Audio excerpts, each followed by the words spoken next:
Okay, so this chapter, let's take a look at just our final sort of tweaks and begin setting up our render settings and camera effects. As you can see, I did move the light over just a touch, and that kind of moved the pattern more or less where I liked it. Don't love this hard edge here, but hey, we could spend hours just tweaking that one light because it's all kind of getting calculated by the shape of the ice. We can change the shape of one ice cube. That's going to change the pattern on the refraction. But overall, I think this pattern looks pretty cool. I love it right down here. Again, not completely in love with the hard edge part of the caustic, but hey, we don't want to. I don't want to bore you too much. If we look at the one renderer I did early on, I do like this real sort of nice circular caustic pattern I had here, but that refined or took a lot longer to kind of tweak lights in and out. But overall, I really like this.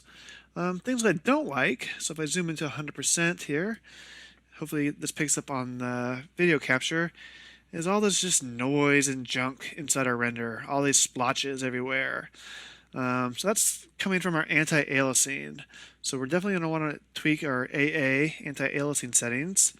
Getting some sort of not a super hard defined pattern here in our caustic. So if I turn up more rays in our caustic mapping, we're going to clean that up a lot. So we'll get a crisper sort of, it's a little splotchy, I guess if you can tell. Also, it's really just getting rid of all this noise. That's just from all the refraction calculation and just going through glass and the bump mapping. We got to tweak our anti-aliasing settings to get those looking better. Although doing all this is going to be at the expense of render time. Right now, at 1500 pixels by 1000, we're only at 4-minute render. That's pretty darn good, to be honest with you. It looks nice, and for some of your needs, you guys might say, hey, this looks fine. I'm happy with it. But to be honest with you, I'm not. I hate seeing all this sort of noise in the refractions, and everything. Just noise, noise, noise, all these little splotches everywhere. That's just noise that we can easily remove with some tweaking of our AA settings. Anti-aliasing AA. One other thing I want to do before we call it quits is just move, not quits, but before we finish the scene, is just to move this table into place. Look at the composition here on the table. Excuse me. You can see this line is pulling you right almost to the dead center of the camera. So when I look at this image, my eye goes right here almost, which I don't like. You want to kind of rule of thirds, divide your image up into thirds, and really I want my focus point to be right about here. Cool thing is there's a real nice bright hot spot there, just by coincidence, but overall this line is just pulling me way too far over. Although I do like this line. I like where this one's lining up. So really all I want to do is move this edge of the table a little bit closer to frame left. So I'm going to come in here and just select those points, come to my move tool, and I want to keep them moving along the axis. We did turn this table at some point, so my automatic action center, my handles, aren't lining up. If I start moving to the left, we're also going to tweak that line. What I want to do is just move them along the length of this edge here. So I'm going to come to my action center. This is, again, action centers are how your tool handles are aligned. I'm going to choose element, meaning an element of an actual component of this mesh. And if I click one of these edges over here on the left, or on that sort of row, now you can see my handle is aligned along the length of that. So if I move these over, it's not going to tweak this edge at all, which we liked. It's only going to move all those our selected points just along the edge that we had it selected, or on the edge of this back row. Although I like where it's finishing now, so where these points are ending, I like it. But this, I think, is a little bit. I still want him a little bit higher in the frame. So I'm gonna hold Control, lasso, middle mouse lasso, deselect these ones, move that move tool again, click that element, and now I'm just moving those other points. And you can see I'm only moving these outer edge or outer points on the table out a touch. Again, still along the length of that selected element. And that's pretty cool. We're cutting our frame now, almost in third with that. If you pull it up a little bit more. And he's pulling you right in, almost still kind of high in the frame. Maybe I'm going to move these ones here. Hit W again. Select that element. Move them down. No, I don't like that. Just a touch. Anyways, this is all to taste. Put my action center back to automatic. And that's just kind of helping our composition read a little bit closer to where I want my eye to be pulled to. To be honest with you, I think it might be a little too close. Again, this is all tweaking. You're watching me work in progress, or watching how this actually happens. Element, click that handle, move them up a touch. All right, that's better. To be honest with you, I don't know how much that really changed it, but I like this edge here. I like this edge. Go back to my final render we did before. It's kind of far off from what I had it the first time. Don't know if I really love all that changes.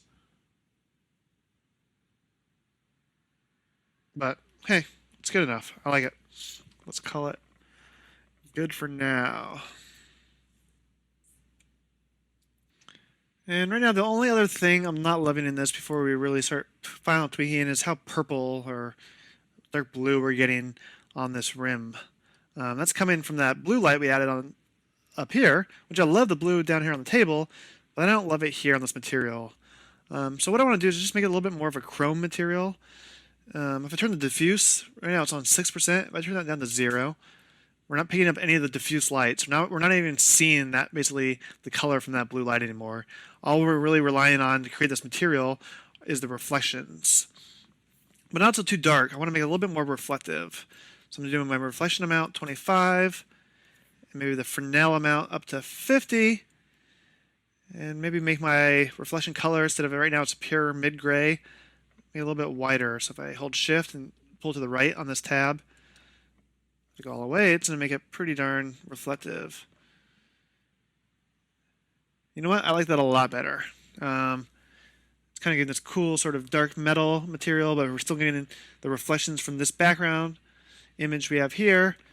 But we're not picking up any of that blue. We're getting some of the blue here from that reflection card, which is cool.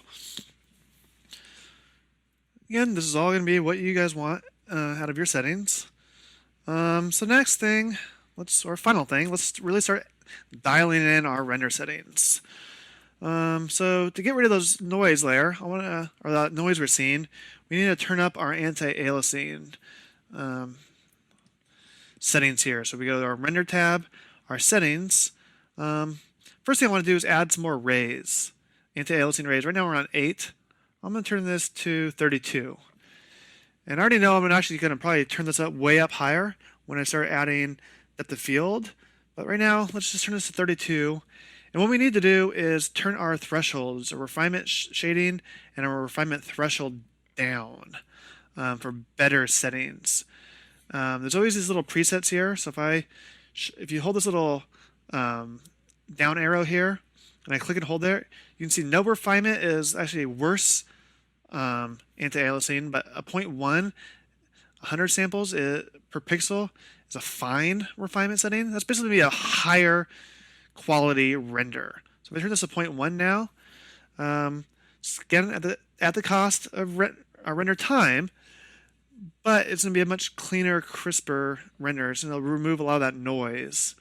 Likewise for the refinement threshold, 10 might be fine. I'm going to just cut this in half for now to 5.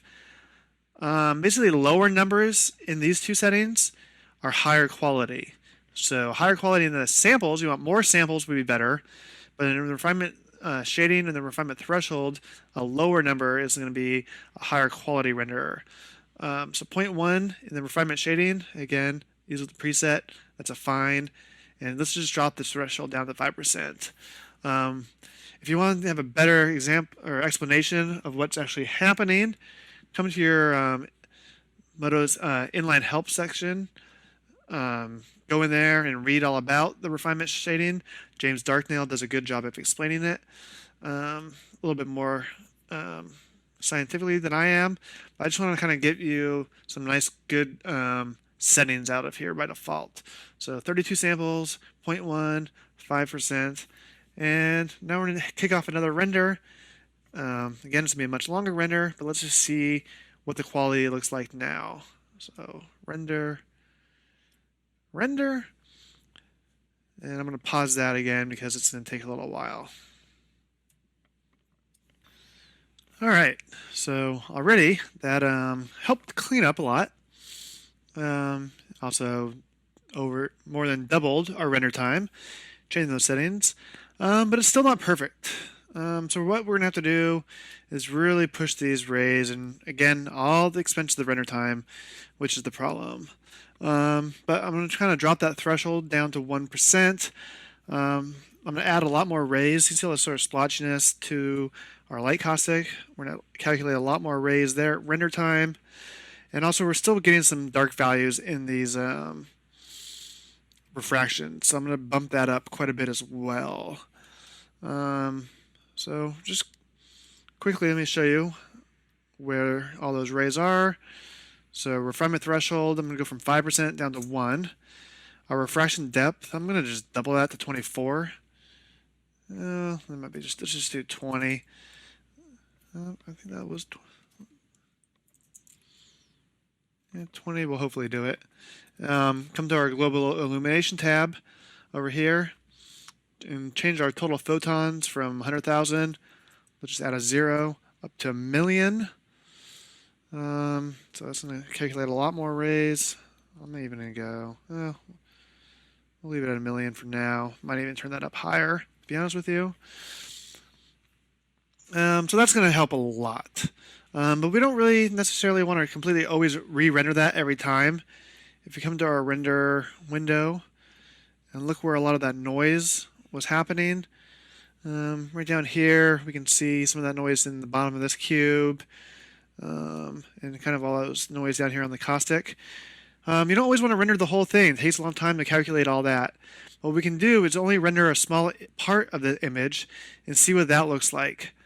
Kind of the problem areas instead of doing the whole scene globally at render time. So if I come to my render tab or my render menu on the very top, the very bottom there's the render region tool. And for this guy, I can just click and drag in preview. I guess maybe you don't want to do it in preview. We want to do it in the camera viewport itself. So in the camera viewport, I just changed my bottom window from perspective to camera. Look through our camera. I can click and drag here and just drag out a square or marquee. And now we're only going to re-render right there. Click and drag again. Maybe get a little bit bigger of an area this time, so we're getting a lot of that caustic and a whole lot of the bottom of the glass. So now when we hit render, instead of calculating the entire scene, we're just going to have to render the small area here. And that's really going to save on render time. Again, we're just doing these sort of final tweak render settings, and we just want to see what that's going to look like on just those problem areas. So we're not going to render any of this wasted space around the frame, just down here. So once again, click render and let this calculate. All right, so there we only had a 4-minute render. Again, we were only rendering that small region, so it wasn't too long to really refine those. And we look at the difference between here's the last render, here's the new one. Still a little bit brighter in removing some of those blacks in the caustics, in the refractions. Our caustic looks a lot cleaner down here. Still really not totally clean, but we are still getting some noise here. Bouncing through here and kind of everywhere. We're still getting a little bit of noise. But I know one thing I'm going to do is turn depth of field on, and I'm really going to force the render with a whole lot of anti-aliasing rays. I'm actually going to turn it to the very maximum, which is going to slow our render time completely down overall. I think it's going to give it kind of a really nice soft look, and I'm pretty sure just doing that will clean up these things. But before I do that and waste a lot of render time, there's a few things I want to clean up. So let's just turn that our samples up on the global illumination again. Our total photons for our caustic, if we went from 1 million or went from 100,000 to 1 million, I'm just going to go crazy and turn this to 5 million. So it'll take a lot longer, but we're going to get, maybe not a lot longer, it's take longer to render, but we're going to get a lot cleaner, crisper calculation inside the rays themselves. And another thing I want to do is start adding some render outputs. Before we kind of waste our time, not waste our time rendering, it's never a waste because you get a beautiful render at the end, but I want to set up a few things. So right now when we hit render, all we get is this color in the alpha channel. But I want to have an alpha channel just for this material, just for the cut material, and maybe an ambient occlusion pass as well. Right now we still have our render region happening, so I'm going to come to the render, our frame setting, and turn that render region off. And now let's set up a few of these other outputs. So if I change my effect up here on top of the preview, you'll see we have two things. We have the final color output, which is the image you see here, and we have our alpha channel, which is the black and white mask, which you can bring into your post program, Photoshop, or another one to use as a alpha matte. But I want to have one just kind of on each material itself.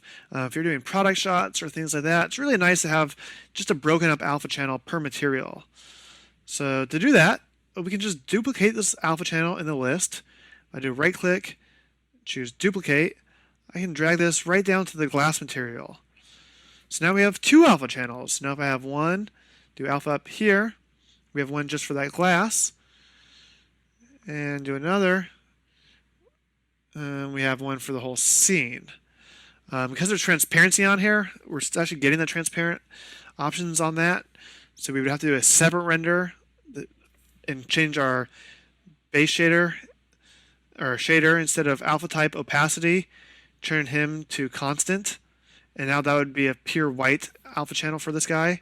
We don't need to do that necessarily right now, but if you ever wanted to remove the opacity from your alpha channel, we can either give this glass its own base shader and change its alpha opacity just to constant and leave it at 100%. And now when we rendered it, that alpha channel would be pure white. So that's something maybe you want to do. It's probably not a bad thing to do if you want to pull material just out of there, but we'll leave it on opacity for now and still calculate the translucency or transparency of that in the alpha channel.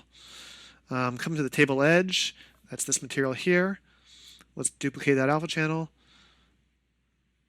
pull him in, and one more just down here for the table material itself. Duplicate an alpha channel, pull it in, and pull it into that table group. So now you'll see when we render, we'll have a few different alpha channels, one just for our table, so maybe we can do some color correction or post-processing on just that table material. We have an alpha just for that table edge ring, so we can do some color correction or whatever you want on that, and likewise throughout the scene. And one other channel I like to have a lot in my render time is an ambient occlusion pass. So if I come up to the top of our render tree, hit the word render, let's come to add layer, let's come down to special, we're going to choose render output, and by default that comes in as final color, but I want to right click on the effect and choose that to ambient occlusion. So now if I come to our effect again up here on top of preview, I can change that and look at just what that pass is. And now we have this sort of soft gray shaded alpha or ambient occlusion pass. This is a great thing. Maybe in Photoshop you want to multiply that on top and pick up some shadows. You might not necessarily want that in this case because this shouldn't really actually have a shadow because it's glass, but it will actually sort of help ground this glass to the table itself. The only thing to note is we have it's a little bit noisy, so I want to turn the occlusion rays from 64 to 256. Again, you might not need this for a glass render, but just want to show you kind of where that is in case you ever want to render this out for another scene. So it's always good to always have an alpha ambient occlusion pass in my scene. And another one I like to have a lot, so I'm going to come again to add layer on the top of that list in the recent folder. There'll already be the render output one there, and that's a depth pass. So again, let's right click on the final color output, change this effect to depth, jump back to preview as we saw, and let's look at what that depth pass is. So that's just a black and white pass coming from the front to the back of your scene. Right now the maximum depth is 10 meters and our scene's pretty small. So I'm going to pull the slider from 10 meters and keep pulling it down until we actually see some contrast happening.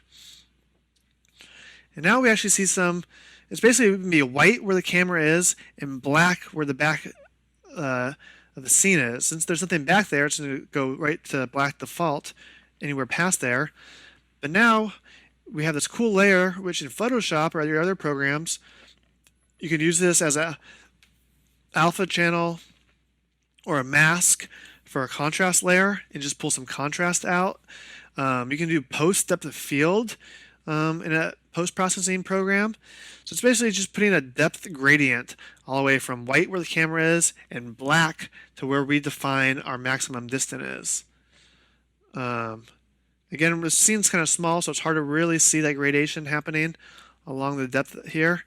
But these are very valuable outputs to have if you're doing a large scene and you want to just paint in some contrast or paint in some sort of environment haze. If you're doing an environment, we can just use this black and white layer as a mask inside of your post-processing program.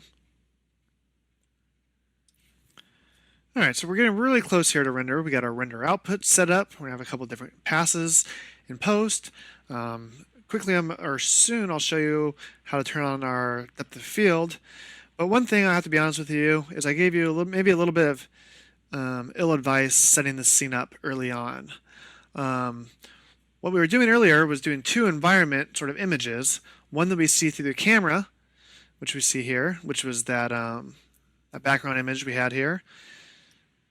I turned that off. Let's take a look at it.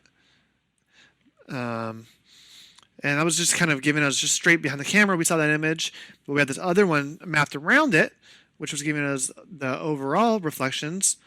But one problem of using that method, which normally it works pretty well for any sort of environment work, but the problem of doing it with this reflection, a refracted cup, more the reflections actually, let me open my render window, is because we're front projecting that image through the camera itself. Once we're outside the frame of the camera, it doesn't know what to do with that image, so it starts just repeating that pattern, and that's actually what we're seeing here. Let me zoom in on our render real quick. 200%. Pan over, and look at all the set of render things you see here. You can see, I just kind of noticed it in my render. I could tell all these little things. Well, that's just that image repeating infinitely into forever across that plane. So for as long as this goes, that image just keeps repeating because we're front projecting it directly through that camera. So again, literally on this edge, as soon as we're outside the frame of the camera, it has no idea what to do with that image. So it just repeats it. So really, that's a good technique and quick technique for getting two images in your environment. But in this case, we really shouldn't be doing that. And that's, I mean, I could have gone and re-recorded this chapter, but I really want to show you what sort of these 3D scenes are all about. It's experimentation. That was an experiment I took, but it was, you know, an ill-gotten one because we had these, you can see this big black, hard, crisp edge here and that image repeating. So I want to now show you how to set that up properly. To do so, I'm going to hit this little model tab, and basically I want to put a polygon right behind the camera and project that image onto there instead of using the environment itself. So if I click that model thing, it's pull up our model menu, or we can jump back to model quad and access the menu here. I'm going to hold shift over here. Let's see here. Hold shift, click that polygon again, so now we have one polygon. And I just want to line this right behind the camera. So, or right in front of the camera, behind the scene. Rotate it 90 degrees. And let's just move it right back here. and position it just so it's framing up the whole length of our viewport, or of our camera. So we can shrink it in Y, scale it. I'm just gonna polygon mode for now. Let's just scale it in Y. Basically, I want this just barely hitting the top of our camera. So I'm gonna move it up a little bit. We don't really want that image going anywhere past what we don't. If we can't see it, we don't want to see it, or we don't need to see it. So I don't need this to be a huge polygon filling up the whole screen. I just want it a little bit, just so it barely hits the edges of our frame there. All right, that's good enough. So now I want to define a material for this. I'm going to hit that polygon, hit M. I'm going to name it just BG for background. And now we have a material here. And I want to take those images out of my environment tab and pull them right into that material itself. So let's come to that process layer and the background. Again, that process layer was changing the overall hue of that image below it. I'm going to drag and drop that all the way up and put it right into that BG group that we just made. And it changes the node from environment color to the diffuse color, which is good. But I want to actually add luminosity because I do want that emitting light. So I'm going to come to the material itself, come to the material trans tab, hit 1. Now it's emitting light, but we don't have an image affecting that light. So I'm going to, as I showed before, right click on this diffuse color map, create instance, and change his effect from diffuse color to luminance color. There we go. So now he's affecting the luminosity. So really, we're doing sort of the same thing we did before. We're just front projecting. Nothing's changed on that image. We're just front projecting through the camera that texture map. But as you can see here, we kind of got rid of that big black hard edge. One thing to do real quick is we don't want this actually casting shadows or anything like that. So we have to add a shader to it. So as we did before with the reflection card, I'm going to right click, duplicate our base shader, drop it in that group. And as we learned before, if you want that affect the change parameters and have it affect this, we have to pull that group above the base shader because he's not in a group, so he's affecting everyone below it, but not everyone above it. Now come to the shader for that background layer, and let's turn off cast shadows, receive shadows, and visible to occlusion rays. All we want to do is have it visible to the camera, the indirect rays, the reflection rays, and refraction. So that's helping quite a bit in our scene. Again, it's just kind of silly for me to show you that before, but it's not a really big deal. It's an easy fix. And that's the beauty of 3D. I mean, it's an ever-changing process. You're learning as you go. Again, if we weren't actually reflecting, we would never have seen that error. So if you were doing something else in this product shot or something else in the scene that had no reflections, you would never really notice that. It wouldn't have been an issue. But right now, our environment that we changed earlier, we changed the intensity up to 1.5. It's too bright now because now all we're doing is using this around the whole scene. So let's change the intensity. Let's again click the environment node, and from 1.5, let's just drop it to 1. See what happens. Oops. 1. No. Okay. Still probably too bright. We're getting way too much light coming up here. I'm going to drop that to half, 0.5. And overall, I kind of like that. I think that's looking good. We'll come to the image itself. And one thing we never did was we never inverse gamma corrected that image. Not that you always have to for environments. You should actually normally leave it at 1. But I want to get a little bit more contrast out of that image. So let's go 1 divided by 2.2 in the gamma, as we saw before. Nope, actually I was wrong. We didn't want to do that. I was blowing it out too much. So more or less, this is looking pretty much how we had it before. Only now we have a lot better sort of reflections in that cup itself. We're getting a little bit hotter on top. Things like that. Even 0.5 might be too much. Let's go 0.3. That's cool there. I like that. Really, a lot of what we're driving here is just from the refraction of the glass. So really what we're seeing through it is this image here. So that's where a lot of our light is coming, because our main focal point of this image is the glass, and we're getting a lot of that coming through from that image. So I'm actually going to come over here. Oops, double click, single click on the material. Let's do 1.5 on the luminosity for the material on that. And now that's going to boost up that background image quite a bit. So that's cool. I like that a lot better. Again, it's good to see both methods, and we can call one right, one wrong. And now we just have that image floating back here in the back of our scene. And he actually doesn't have to be aligned to the camera. He can be kind of anywhere, rotated, whatever, as long as that image that we assigned as a diffuse in the luminance color, as long as his axis is set, or his projection is set from front projection to the camera. All right, we're pretty much done with what I wanted to show you for this scene. Only other thing I want to show now would be depth of field. So to do that, if you ever look at these sort of, again, this is kind of a macro shot. Our camera lens is really pretty darn close to our object. So what I want to do is turn depth of field on for our camera. Now, if you're familiar with photography at all, or anything that's farther away from the lens or closer to the lens is going to be out of focus. And what you want to do is set a focal distance. Right now, everything in this image is totally crisp and clean. There is no focal, or there's no depth to it at all, because nothing's out of focus. And that's a problem. That really gives you the harshness of CG. Everything's perfectly crisp and clear and in focus. But if we were doing a photography shot, that's what we're trying to emulate here, is we would have to set a focal distance and an f-stop. So to turn depth of field on, we're going to come to the camera itself.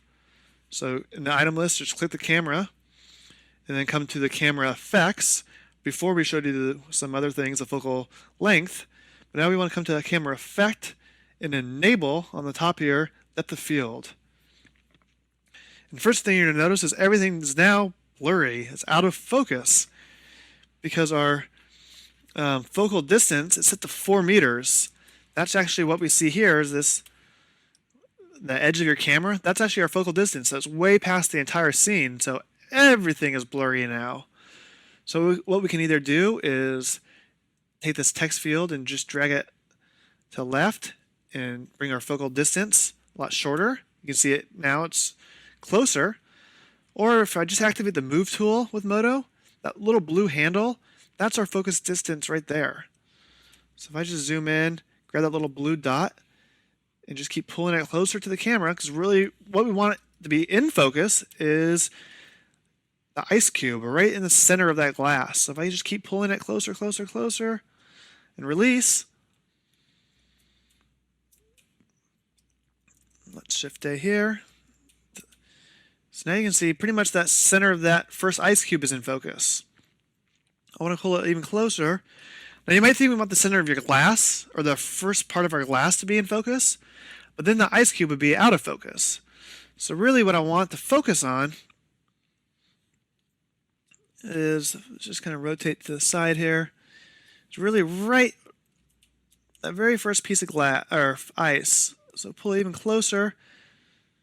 Again, this is going to be to your own personal taste, what you want in focus. But now, you can see here, everything else in the scene is going blurry. And just what's in focus now is just the middle of this glass and that sort of first ice cube. That's pretty nice there. I like that.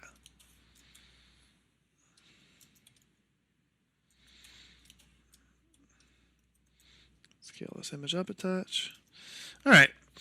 So now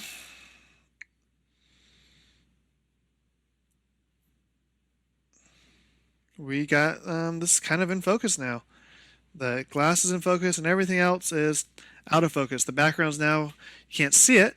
Now to control how much focus or how blurry things are, just like in a real world example, is your f-stop. So again, let's come to our camera itself, come to our camera effect, and if I take the f-stop higher, to higher number, to 8, things in the background would be more in focus now, so it's not so much depth of field. And if I made an f-stop of something like a real nice lens, like a 1.2, everything's going to go super out of focus. And sometimes that's cool, but to be honest with you, that's just a little too much for this scene. So I kind of liked what maybe a 6 it was looking like. And this is going to be, the f-stop of how blurry it is actually dependent on real world scale. So if you're not seeing this number change as accurately as possible, or as you would expect, it's because your scene's way out of scale. So since we modeled our cup and everything pretty much to scale, the rest of things are going to blur properly based on that f-stop. So if your scene was huge, you'd actually have to make a really tiny f-stop, like a 0.2, to make this really work. But since we modeled everything to scale properly in the beginning, that's now working to our advantage. So it's hard to tell without doing a full render, but I kind of like that. Another thing you might want is a bokeh effect, and that's when you sort of see the iris patterning on the edge, and how to turn that on would be your iris blades. So right now it's just a soft out of focus, but if I turn my iris blades to something like a 5, that's mimicking how many blades your shutter has inside of your camera lens. So 5 is kind of like a default, is a pretty common, I think, for lenses, or maybe 6, I'm not exactly sure. But now we're going to get that bokeh patterning in the out of focus areas. So if we have a real hot white spot, it's now going to get that sort of ringed iris pattern, or a hexagon pattern in this case, in the out of focus areas. Again, just adding a little bit of realism to a 3D render. Another thing you might want to do is this edge weighting. If you see those bokeh effects, you can just type in bokeh in your browser if you're not familiar with what it means, but you always kind of see like almost a haloed effect around those out of focus areas. And that's your edge weighting in itself here. So right now it just threw out that pattern of the hex pattern, or the 5 that we set to the iris blades. It's going to be perfectly the same value.